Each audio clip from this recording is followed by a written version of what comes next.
नमस्कार दोस्तों। कहानी शुरू करने से पहले मैं आपको ये बताना चाहती हूँ कि अगर आप मोरल एंड मोटिवेशन कहानी सुनना पसंद करते हैं तो आप मेरे दूसरे चैनल एम्पावर द लाइफ पर आ सकते हैं। आपका वहाँ स्वागत है। द गोल्डन स्टोरीज में आपका स्वागत है। आइए सुनते हैं सुभद्रा कुमारी चौहान की लिखी कहानी देवदासी। सोकर उठते ही सुरेश की दृष्टि सामने वाले मकान पर पड़ी जो महीनों से खाली पड़ा था। उसने देखा एक स्त्री सामने छज्जे पर खड़ी है। सिर के बाल छल्ले छल्ले बनकर माथे पर बिखरे हुए थे। रंग बहुत गोरा ना होकर भी सांवला ना था। चेहरा बड़ा ही आकर्षक था। स्त्री के चेहरे पर विषाद की एक गहरी छाप स्पष्ट दिखाई दे रही थी। उम्र कुछ अधिक थी पर सौंदर्य में किसी प्रकार की कमी ना आ पाई थी। सुरेश मंत्रमुग्ध की तरह बहुत देर तक उसकी ओर देखता रहा। स्त्री नीचे सड़क की ओर देख रही थी। आंख ऊपर करते ही उसने सुरेश को देखा। दोनों की आंखें मिली। सुरेश की आंखों में प्रश्न था और रमणी की आंखों में याचना।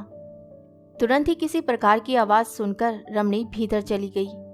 फिर छज्जे के दरवाजे दिन भर बंद रहे। उसके नए पड़ोसी कौन है यह सुरेश बिल्कुल ना जान सका।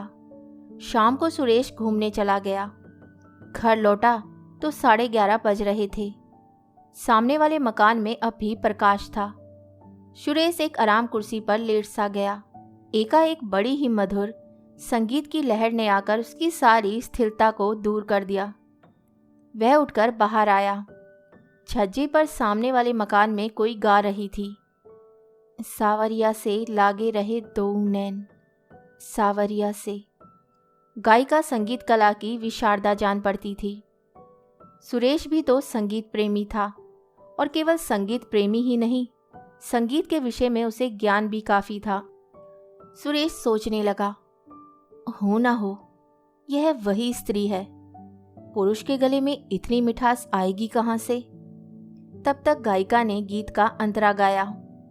कहा करूं कित जाऊं मोरी सजनी, ना ही परत मोहे चैन, सावरिया से लागी रही दो नैन। संगीत बंद हो चुका था। सुरेश कुछ देर तक टहलता रहा और थोड़ी देर में उसे एक हल्की सी चीख सुनाई पड़ी। फिर सब कुछ बंद। सुरेश कुछ ना समझ सका कि मामला क्या है। वे जाकर सो गया। दूसरे दिन सवेरे सुरेश देर तक सोता रहा। जब वे सोकर उठा तब तक छज्जे के सब दरवाजे बंद हो चुके थे। दोपहर को सुरेश अपने कमरे में खड़ा था। एकाएक सामने वाले मकान की एक खिड़की का एक कांच निकल गया। सुरेश ने फिर उसी रमणी का मुंह देखा। इन दोनों के बीच काफी अंतर था। चेहरा भी बहुत साफ ना दिखाई पड़ता था। रमणी बहुत देर तक सुरेश की ओर देखती रही। आंखों में याचना थी, चेहरे पर करुणा। सुरेश कुछ समझ ना सका कि मामला क्या है। वह बैठ गया। बैठ जाने पर वह स्त्री दिखाई ना पड़ती थी।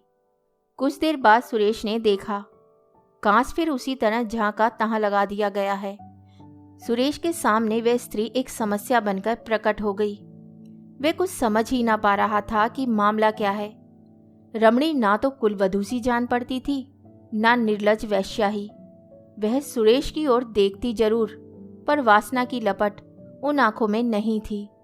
उन आंखों में विषाद के साथ याचना जरूर साफ साफ दिखाई पड़ती थी। यह भी साफ साफ जान पड़ता था कि जैसे वे सुरेश से कुछ कहना चाहती हो, पर अवसर ना मिलने के कारण ना कह पाती हो। सारे दिन सुरेश इन्हीं गुत्थियों में उलझा रहा और शाम होते ही घूमने चला गया। सुरेश ने सोचा, दूसरों की चिंता में क्यों वे अपना समय खराब करे। उसने अपने जी को बहुत समझाना चाहा, किंतु पहली के रूप में वह स्त्री बार बार उसके नेत्रों के सामने आ जाती थी। सुरेश बहुत रात गए घर लौटा। सोने की तैयारी कर रहा था कि सामने वाले छत पर उसे कुछ बातचीत सुनाई पड़ी। रात की नीरवता में सुरेश ने साफ साफ सुना, कोई कह रहा था, तो तुम सीता सती हो? बस यही, या उस मंदिर में भी जहां हजारों को रिझाने के लिए तुम्हें नाचना और गाना पड़ता था? सीता सती ना होकर भी मैं दुराचारणी नहीं हूं। सुरेश ने सुना। स्वर रमणी का था। और आपकी बात मुझे किसी तरह भी मंजूर नहीं। यदि आपने मेरे ऊपर अपनी ताकत आजमाई तो मैं चिल्लाऊंगी। रमणी तेजी के साथ बाहर छज्जे पर निकल आई। अपनी छत पर खड़ा सुरेश बैठ गया। रमणी के साथ साथ उससे बातचीत करने वाला युवक भी बाहर आ गया। स्वर कुछ धीमा करके बोला, प्रतिमा, तुम्हें हम समझाते आ रहे हैं। तुम्हारे साथ किसी प्रकार का जुल्म नहीं करते। हम जानते हैं तुम कुलवधू नहीं हो। नाचने गाने का तुम्हारा पेशा है। एक नहीं, अनेक पुरुषों से तुम्हारा संसर्ग रह चुका होगा।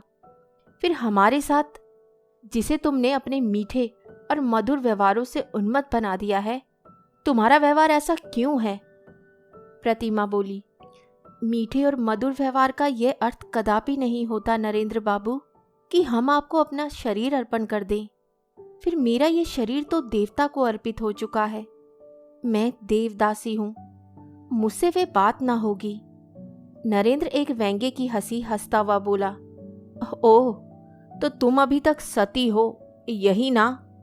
और वह पुजारी जिसके पीछे पीछे तुम? प्रतिमा बात काटते हुए बोली, बस रहने दीजिए। आप पुजारी जी का नाम न लीजिए। वे मेरे पिता के तुल्य हैं। वे बहुत सीधे हैं।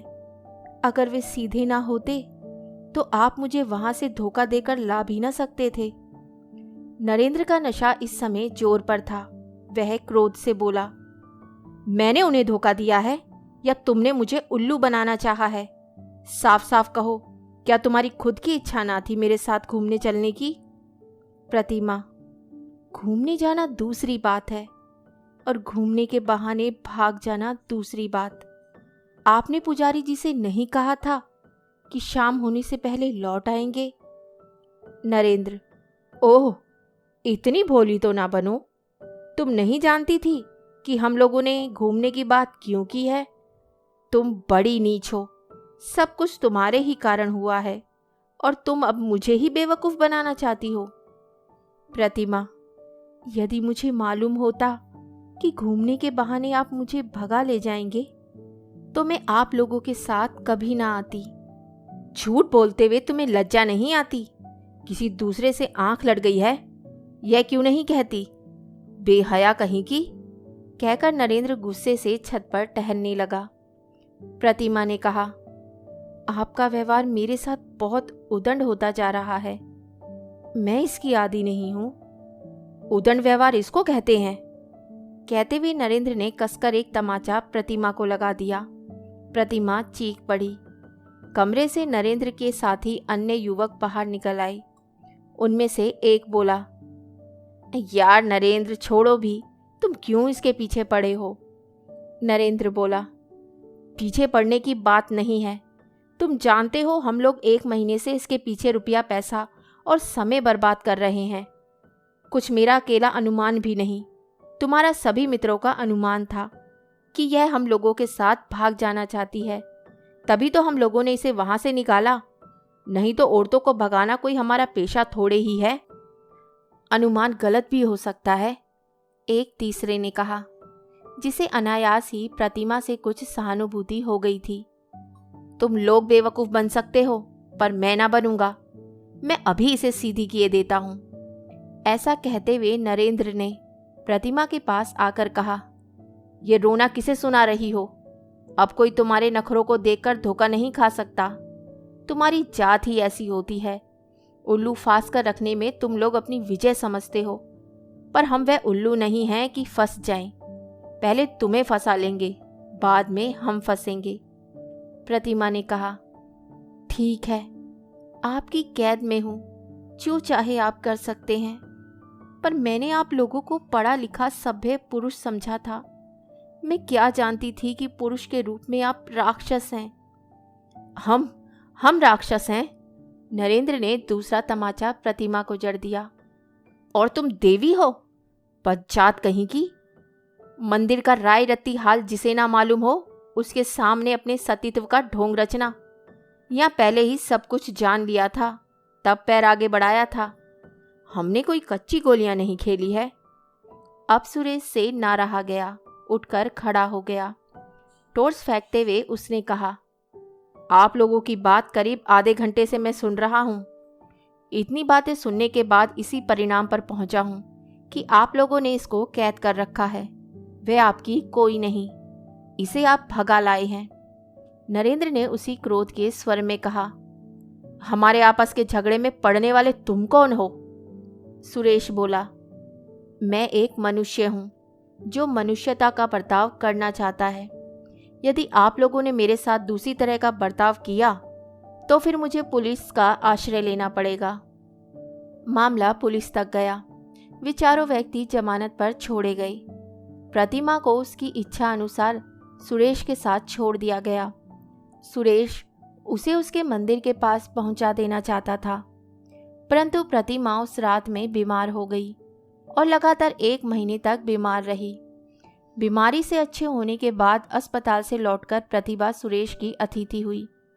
एक दिन सुरेश बोला, अब आपको मंदिर पहुंचाना पड़ेगा, किंतु आपने अब तक यह नहीं बताया कि आप इन लोगों के चंगुल में फंस कैसे गईं। प्रतिमा बोली, गुजरात के देहाती इलाके में दुर्गा देवी का एक बड़ा प्राचीन मंदिर है। मंदिर से लगी हुई बहुत सी जायदाद है, जिसकी सालाना आमदनी 30,000 के करीब होती है। उसी मंदिर की मैं देवदासी हूँ। माता पिता ने मन्नत मांगी थी कि यदि संतान होगी तो कन्या संतान देवता की भेंट चढ़ा देंगे। मैं उनकी दूसरी संतान हूँ। 5 वर्ष की आयु में वे मुझे मंदिर में छोड़ गए। मंदिर के बहुत से ट्रस्टी हैं और एक प्रधान पुजारी और कई पुजारी। प्रधान पुजारी पढ़े लिखे, विद्वान और बहुत नेक हैं। मंदिर की आमदनी से बहुत से छात्रों को छात्रावृत्ति मिलती है। बहुत से अनाथ और विधवाओं का पालन होता है। प्रधान पुजारी के कारण मंदिर में किसी प्रकार का अनाचार नहीं हो पाता। मेरे अतिरिक्त और भी देवदासियां हैं। मंदिर के ट्रस्टी तथा अन्य लोग देवदासियों के साथ अनाचार करना चाहते हैं, पर प्रधान पुजारी के कारण यह नहीं हो पाता। इसीलिए ट्रस्टीगण पुजारी जी से असंतुष्ट हैं। मुझे पुजारी जी ने छुटपन से ही हिंदी और संस्कृत की शिक्षा दी है। मैं मंदिर में नाचने गाने के बाद उनका लिखने पढ़ने का भी बहुत सा काम कर देती थी। वे बहुत बूढ़े हो चुके हैं। नरेंद्र वगैरह 6 आदमी एक दिन हमारे मंदिर में पहुंचे। ये लोग पढ़े लिखे सभ्य कहलाते हैं। पुजारी जी ने इनके आदर सत्कार का भार मुझे सौंपा। इसके बाद इन्होंने मंदिर में कुछ दिन ठहरना चाहा। आने जाने वालों के लिए ठहरने का प्रबंध वहाँ काफ़ी अच्छा है। उसके बाद ये लोग धोखा देकर मुझे ले आए और कई जगह ले गए। कहीं 1 दिन ठहरे, कहीं 2 दिन। सब जगह मुझसे यही कहते रहे कि पुजारी जी से पूछ लिया है, पर मुझे संदेह हो गया। यहाँ कई दिन से ठहरे हुए हैं। जो कांड हुआ वे आप सब जानते हैं। सुरेश बोला, पहले पत्र लिखकर पुजारी जी से मंदिर का हालचाल पूछ लूं, फिर तुम्हें ले चलूं। प्रतिमा की भी यही राय रही। सुरेश ने पत्र लिखा और कई दिन बाद उत्तर मिला। मंदिर की एक प्रधान देवदासी के अचानक गायब हो जाने से मंदिर में बड़ी गड़बड़ी मच गई है। ट्रस्टी लोगों ने प्रधान पुजारी को अलग कर दिया है। उनके स्थान पर जो प्रधान पुजारी नियुक्त हुआ है वे बड़ा अनाचारी है। अब मंदिर मंदिर नहीं, अत्याचारियों का अड्डा हो गया है। निवेदक। पत्र पढ़कर प्रतिमा ने कहा, अब मैं वहां जाकर क्या करूंगी? सुरेश ने कहा, फिर अब क्या करना चाहिए? हताश सी होकर प्रतिमा बोली, मैं क्या कहूं, आप ही जानिए। सुरेश ने कहा, मेरा तो विचार है कि आप विवाह करके किसी भले आदमी की कुलवधू की तरह रहिए। प्रतिमा चौंक पड़ी। विवाह? मुझसे विवाह कौन करेगा? और फिर विवाह की मेरी उम्र भी तो नहीं रही। सुरेश ने प्रतिमा के जरा पास जाकर प्रेम, श्रद्धा और आदर के भाव से कहा, उम्र की बात मत कहो प्रतिमा। शेक्सपियर ने जिससे विवाह किया था उसकी उम्र उससे 9 साल अधिक थी। विवाह 2 आत्माओं का मिलन है और आत्मा कभी वृद्ध नहीं होती। मैं तुमसे विवाह कर सकता हूँ। प्रतिमा का चेहरा लज्जा से लाल हो रहा था। उसका मस्तक झुकते झुकते सुरेश के चरणों पर आ गिरा। कहानी सुनने के लिए धन्यवाद। तो इसी के साथ मैं आपसे विदा लेती हूँ और कल फिर मिलती हूँ एक नई कहानी के साथ। तब तक के लिए अलविदा।